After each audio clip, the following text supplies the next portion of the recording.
The purpose of this lesson is to help students identify author's purpose. This is at the ninth grade level. So, according to this standard, they should be able to analyze author's purpose using rhetorical appeals. And we're only going to focus on one for this lesson, pathos.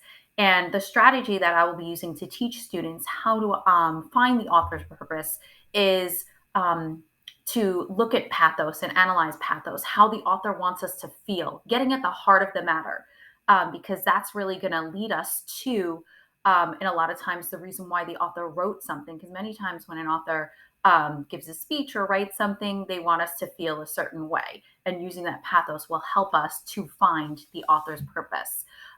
This technique came from a website that I cited in my lesson plan, and it was from Going Beyond Pi, 5 ways to teach students how to find the author's purpose.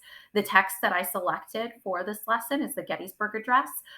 It is because it is at a ninth grade level, and it has some, challenging words in it, and it's very short. And even though it is very short, it is chock full of parallelism and repetition, which will also help students to find that author's purpose. I have a copy of the Gettysburg Address from the Common Lit website, which is great because it has a little picture there, and it also has some vocabulary that is given definitions for and highlighted as well. Okay. So today we're going to use the strategy of getting to the heart of the matter to find author's purpose. An author's purpose is the reason why an author wrote a particular piece of writing or could have made a speech. And so there are many different reasons why authors do this. And a lot of times, if we're trying to figure out why an author wrote something, by getting to the heart of the matter and seeing how we feel, or using pathos, we can figure out why an author wrote a particular piece of literature and get to that author's purpose. So pathos, all right, is an argument that's based on feelings, all right? And so basically, the author is trying to get us to feel a certain way. So I want you to put your hand on your heart. So pathos, I want you to think of heart, right? Feelings, our emotions. And that's what we're going to look at. So in this strategy, we're going to look at how we feel, and those feelings are going to help us to figure out why an author wrote a particular piece of literature. There's a few other terms that we're going to look at that I just want to identify quickly before we begin. So another way to help us find author's purpose is to look for repetition and parallelism. So repetition is simply when an author uses certain specific words more than once in a piece of writing. Okay. And so an author does that on purpose. And a lot of times, if an author says something more than once, it means that it's really important. And so we're going to look at those important words. And then we're going to look at groups of important words. So a lot of times, an author will repeat a group of words to create a kind of rhythm. And we call that parallelism. And that's when an author repeats a group of words for that rhythm. So, for example, okay, JFK, John F. Kennedy, one of our presidents, said, "Ask not what your country can do for you, ask what you can do for your country." So, if you notice, we have those repeated words and they're arranged in a way that creates that rhythm. So, we're going to look for that repetition and that parallelism. And then we're going to highlight those words, and we're going to, on a sticky note, write how that makes us feel. And we're going to draw a picture of what those words mean to us so that we can get a mental picture. Okay. So, first, before we begin, I'm going to give you some background about this speech. So, this speech, the Gettysburg Address, was given by Abraham Lincoln, who was our 16th president. He gave this speech after this battle that occurred at Gettysburg, Pennsylvania, which was a place. This was a very big battle between the Union, which was the northern states, and the Confederate, which was the southern states, during the Civil War. And if you remember, the Civil War was when our country was fighting against itself. Many of the southern states wanted to separate. They wanted to become their own nation. And so the northern states were kind of fighting to keep the country together, and the southern states wanted to separate. So there was this battle at Gettysburg. There were a lot of Union soldier lives lost and Confederate soldier lives lost. And so Lincoln was asked to give this speech to dedicate this battlefield as a memorial. So let's read it once, and I'm going to kind of show you some pictures to go along with it as you're reading so that we can maybe make some more mental pictures in our mind about the speech as we read. So, the Gettysburg Address. fourscore and 7 years ago, our fathers brought forth on this continent a new nation, conceived in liberty and dedicated to the proposition that all men are created equal. We are engaged in a great civil war, testing whether that nation or any nation so conceived and so dedicated can long endure. We are met on a great battlefield of that war. We have come to dedicate a portion of that field as a final resting place to those here who gave their lives so that our nation might live. It is altogether fitting and proper that we should do this. But in a larger sense, we cannot dedicate, we cannot consecrate, we cannot hallow this ground. The brave men living and dead who struggled here have consecrated it far above our poor power to add or detract. The world will little note nor long remember what we say here, but it can never forget what they did here. It is for us, the living, rather, to be dedicated here to the unfinished work which they who fought here have thus far so nobly advanced. It is rather for us to be dedicated to the great task remaining before us, that from these honored dead we take increased devotion to that cause for which they gave the last full measure of devotion.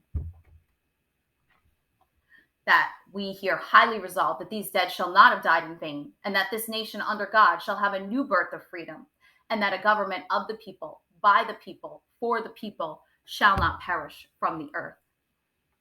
Okay, so I'd like you to take a moment and look at your Gettysburg Address and just read it silently to yourself. Okay, and then we'll begin. Okay, so we're going to first look for some words that are repeated, some repetition, okay? Because that's going to give us a key that these are some really important words, and we're going to highlight these words. So I'm going to look for a word that I see that's repeated, and the first word that I see a lot of, okay, is the word dedicate. Dedicated, dedicate. I see this a lot of times. So that gives me a clue that this might be an important word. So I'm going to highlight it. And then I'm going to take my sticky note and I'm going to draw a picture of what the word dedicated means. Okay. And so I'm going to draw dedicated. To me means that you're working really hard at something. Okay. So I'm going to draw a picture of a student working really hard, because that's what I think of when I think of dedicated. You're working really hard at something if you're dedicated. And then I'm going to write how this makes me feel. Well, the fact that he keeps repeating this word, right? Dedicated, working hard, makes me feel like, we should all be working hard, right? We should all be working hard. And he's saying too that these soldiers are working hard, right? And that's kind of how it makes me feel. Okay. So now I would like you to try to find another word. Okay. Can anybody see another word that's repeated? And we're going to highlight it in a different color. So what other words do you see that are repeated here? Great. You see the word we, right? He repeats the word we a lot in here. Okay. Right? We cannot dedicate. Wow. I see it a lot. Okay. So let's draw a picture. Take our sticky note and we're going to draw a picture. What does the word we, right, look like?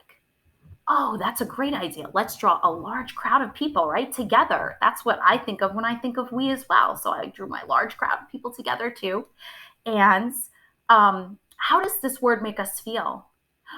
Me too. It makes us feel like we're together, right? So I'm going to write together as well, okay, on my sticky note. I'm going to place it right here. All right. So now I'd like you to take a different highlighter and find another word that Lincoln repeats. Okay. And I want you to highlight that word with your orange colored highlighter. And then on your sticky note, I want you to draw a picture of what that word means. And I'd like you to write how it makes you feel on the sticky note. So at this point, students may come up with words like people, dead, devotion, um, as they identify this on their own. Okay, great job. We did a great job identifying these words that were repeated. Now we're going to move on and we're going to look for some phrases, some groups of words that Lincoln repeats. Okay, and this is, remember, this is called parallelism. These groups of words that Lincoln repeats is called parallelism. So we're going to look for these groups of words that are repeated. And I'm going to take my different colored highlighter. I'm going to take blue and I'm going to highlight a group of words that I see Lincoln repeat. Okay.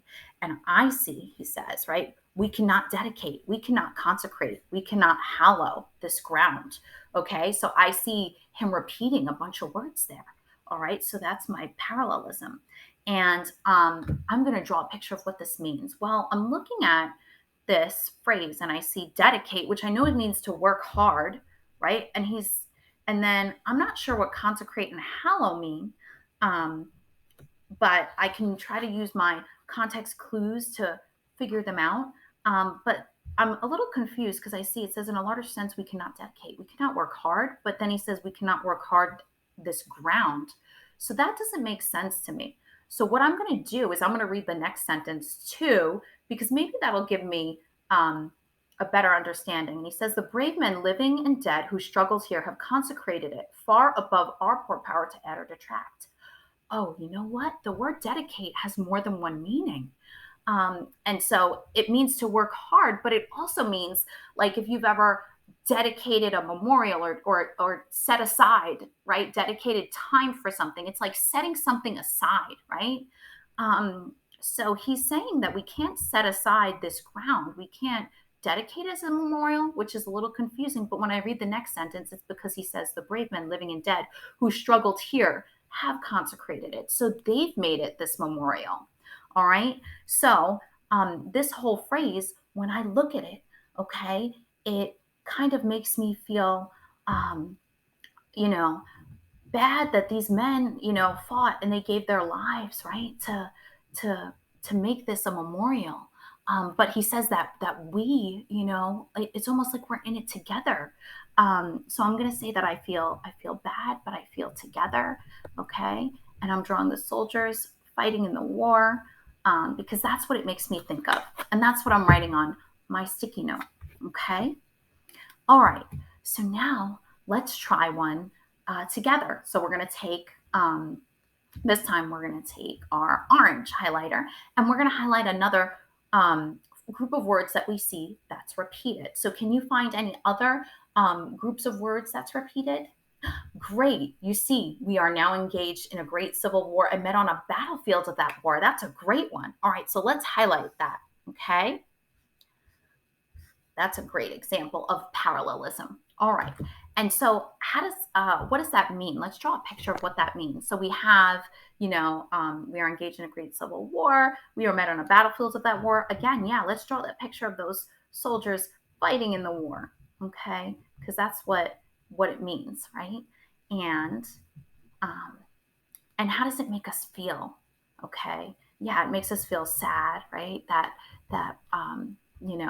we're in this war, right? Absolutely. So we're going to place our sticky note, okay, there for that. So now I would like you to try to find parallelism, a group of words that's repeated on your own. I'd like you to draw a picture of what you think that group of words means. And I would like you to write on that sticky note how it makes you feel. And so at this point, you would assume that students would find some other examples of parallelism, like a government of the people, by the people, for the people. There are some other ones in there, and they would share their responses. Oh, you guys did such a great job with identifying the repetition, the words that are repeated, the parallelism, and we talked about, right, pathos, how it makes us feel. Okay, so now we're going to use all of this information, okay, and we're going to try to figure out the author's purpose and make an author's purpose statement. So I'm going to, at the bottom of my paper, I'm going to say author's purpose statement, okay, and I'm going to come up with one sentence that talks about the whole reason why Lincoln made this speech. So I'm going to look at my sticky notes, okay, and I'm going to look at the feelings, and I have, a lot of Similar feelings here. Okay. I have, we should all be working hard, soldiers working together, together, sad, bad, together. So I'm seeing a lot of commonalities. And that's going to help me to figure out why he wrote this speech. And I'm going to come up with my author's purpose statement and I'm going to write it down. And then I'm going to highlight one piece of evidence that I think would support that statement. So a supporting detail, okay, of why I think. So I'm writing my author's purpose statement and then I'm going to highlight. And if I notice that my detail doesn't match my author's purpose, then I know that my author's purpose is wrong and that I have to go back and kind of revamp it and reword it. Okay. So that's what I'm doing here. Now, what I'd like you to do, okay, is I would like you to come up with your author's purpose statement. So take a minute and look at all of your sticky notes with your drawings of what each of the words mean and your feelings, how each of these examples of repetition and parallelism made us feel, right? How they made us feel, pathos, okay? And then come up with one statement that explains why Lincoln might have written this. And then I want you to highlight um, a supporting detail for that statement. So take a moment and do that now. And at this point, you would hope that students would come up with the correct author's purpose of Lincoln writing this speech to try to unify the country and encourage people to continue to fighting a war so that these men didn't give their lives, for nothing in vain, that they gave them up for something. Um, and if students didn't come up with that, then you would try to like lead them um, to that author's purpose. But this is the strategy for them to use to identify the author's purpose by looking at that pathos.